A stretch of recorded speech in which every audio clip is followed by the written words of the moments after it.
So in 2001, a week before I was supposed to leave for college, I was in a terrible car accident. I clearly survived, and after the jaws of life cut me out of the car and I was airlifted to the hospital with a shattered knee and a torn off thumb, the day I got to the hospital was the day I was supposed to be in Grand Rapids to start my freshman year. Instead, I spent my first semester healing at home in upstate New York. With all my friends off at college and my siblings out of the house, I was alone for the first time in my life. When my surgeon told me I was not going to run again, I felt a very real grief at the loss of my body's ability. And I had to learn how to slow down and be patient with my new body and forgive its fragility. But the real battle was in my spirit and my mind. I felt a dark sense of falling into this kind of goo of despair. And I hadn't ever really experienced that before.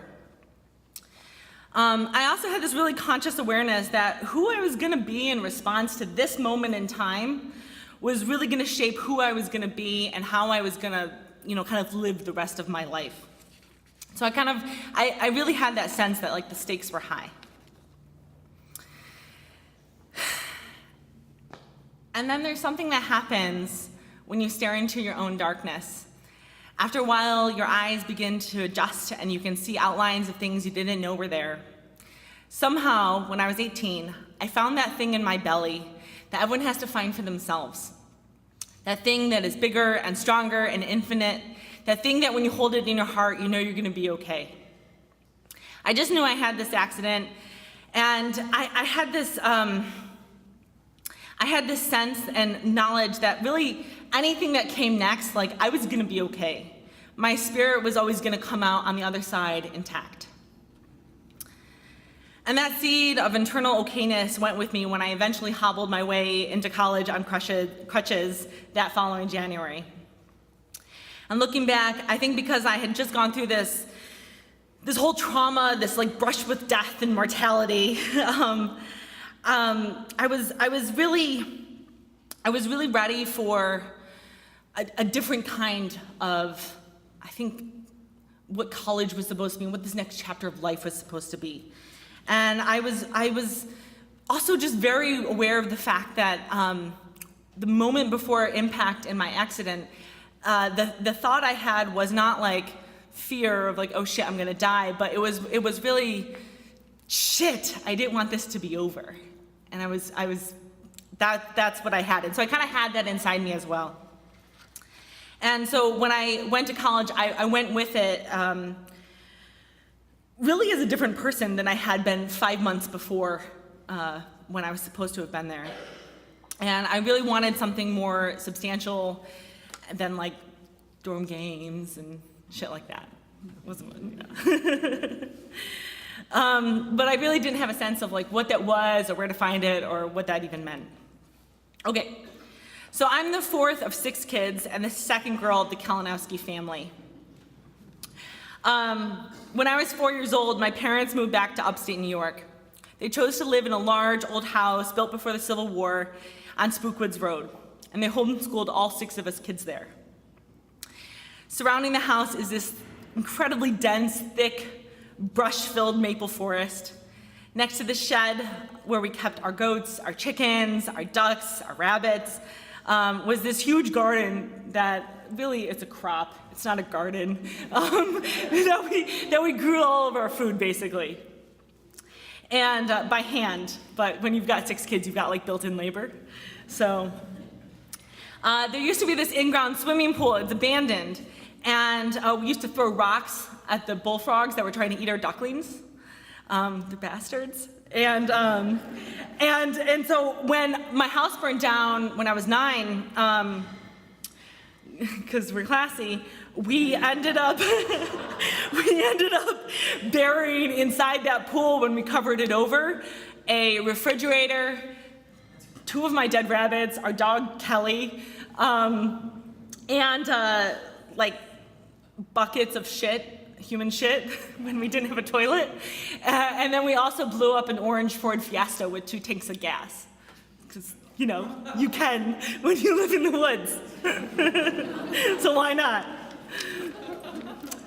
So I don't know if you've gathered this or not, but we were also really poor.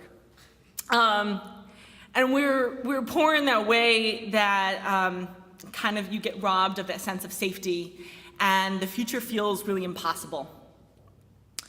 And so we were, basically we were constantly breaking down on a country road, and this is also another thing, a little tip for you. We were always double buckled. That's like when you put two kids in one seatbelt, super safe. And we in the winter we had a kerosene heater, it's warm. Summer, it was really scary. A lot of things were just kind of always scary. And my dad would, for instance, have to go down into our well that was like dug before the Civil War. Super dangerous. It was very stressful. And I helped my mom balance the checkbook to practice math, homeschooled. And so I always really had a solid sense of how much money below zero we didn't have in the bank. I felt guilty grocery shopping, and especially when we bought food for my rabbits. And when driving home, we stayed on that's close now. We stayed on the lookout for deer and cops that might pull us over for having expired tags or illegally towing a car on a rope. It's not something you should do. Everything felt like we were surviving on our own. I learned to repress whatever need I had, because when you're surviving, the group matters more than the individual. Poverty was difficult, and although it created a rallying point for our family to survive, the true fabric of our family unity was anchored around our cultural and ideological identity as evangelical Christians. Evangelical Christianity was the primary reason we lived in the woods. My parents regularly talked to us about why they wanted to homeschool us and keep us from the evils of public schools. They told us often that they wanted our childhoods to be free from moral decay and the worldliness of larger society. So my dad was constantly working, and my mom was in that never-ending cycle of caring for the new baby, meals, those shitty cloth diapers. So the majority of our daily homeschooling experience was really centered around Christian radio. The ever-present voice of Christian radio instilled in me a daily understanding of who I was supposed to be and what a family is and what kind of family I was supposed to create as an adult. Dobson's focus on family informed us why we were spanked with the belt that hung in our kitchen, and how feminism is destroying America by telling women to abandon God's calling as mothers and submissive wives, causing them to be fickle, petty, mean, and materialistic. Stories of great Christians taught us exactly how to behave if we ever wanted to be great Christians. Unshackled laid out the dangers of tragedy in people's lives before they had found Jesus and were unshackled from sin. It painted a very clear picture of what would happen to me if I ever backslid or left the faith like my mom's ball-busting feminazi sisters. Man's Chrissy and Abby, they're delightful. These shows were an extension and augmented the Christianity taught by my parents throughout the day or in our devotions. My parents would often tell stories about their lives, really to illustrate the idea that we had already been oriented around and really had reinforced every day through all the stories we heard on the radio. And more than anything, it was to provide this kind of detailed narrative of who we're supposed to be as a legitimate, real family with a mother and a father and children. That's a family, didn't you know? And although this may sound all very extreme, the reality is it was also beautiful magic happening there in our little family in the woods, far away from everyone. My parents, my 5 siblings, and myself make up the founding members of the now much larger Kalinowski clan. For me, when we're all hanging out in the kitchen, it feels like a writer's room. It's a buzz of fast dialogue, dark humor, and biting wit that makes Aaron Sorkin feel slow.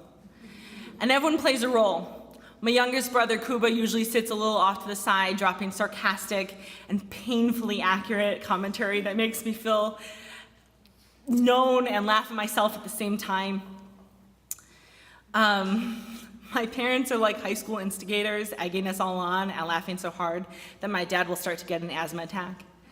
Me and my sister Nessie, we're like the goofs. We're the subject of the funny story for the ones that fell down or did something. My brother Guy, he drives the topics, and my sister Rachel really she sets up the jokes that Guy then like spikes down.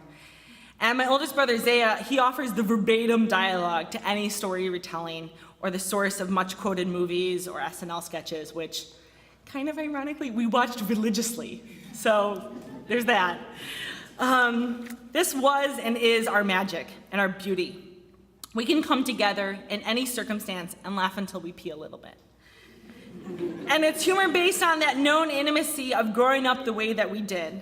And it feels electrifying and releasing to be part of that buzz, that connection to this cool kids club. But the sharpness of our humor and its dark tones were forged by that other side of our Spookwoods life. And although I felt deep love and value from belonging to this cohort of siblings, this wolf pack, I didn't have a sense of inherent value as an individual outside of my family and my belief in God. In the Christianity we grew up in, we were told that we're born sinners and inherently shitty. But for the grace of God and for the redemption of Christ, we are worthy. Worthy of love, respect, value, purpose, and importance. It's because of God and God's love that I matter and I'm enough. And for Christians talking about family values all the time, there's a reason there's no value placed on any sources of belonging outside of the nuclear family. The family is where everyone is able to live the role God has called us to live. Friends are not important because those relationships don't facilitate those roles. And worse yet, could be sources of distraction or being led astray.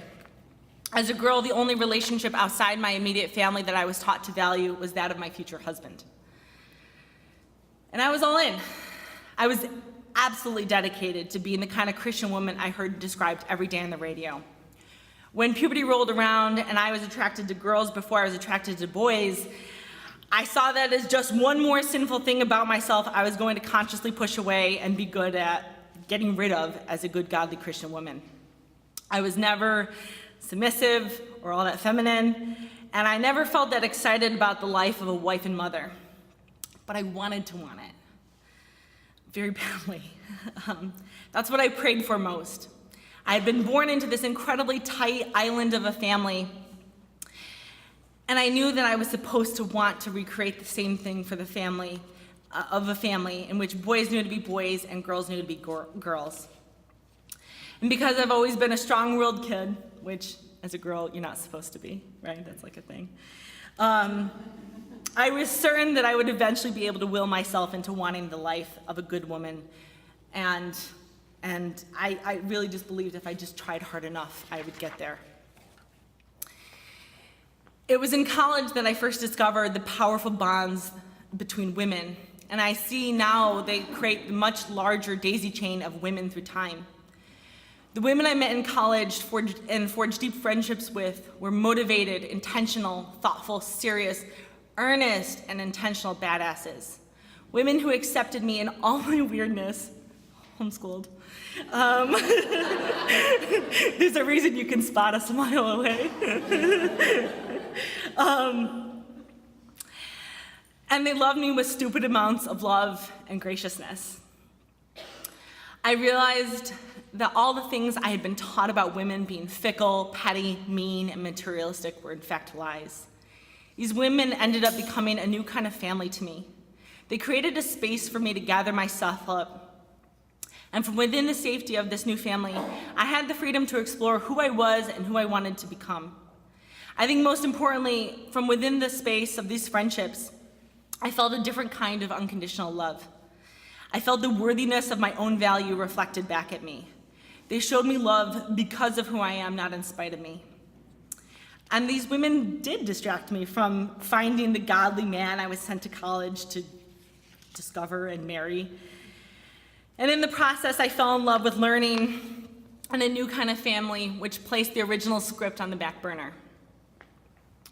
From this new place of love, I also began to explore the assumptions and values I had been raised with, and my faith's application to not only my life, but like everyone else's lives as well, like the whole world. It was also in this safe space that I began to truly hear for the first time how my version of Christianity was not always a good fit to someone else's life. Until that point, I just didn't have the capacity to do that. Too much of my life's meaning and value had hinged on the truthiness of my own beliefs.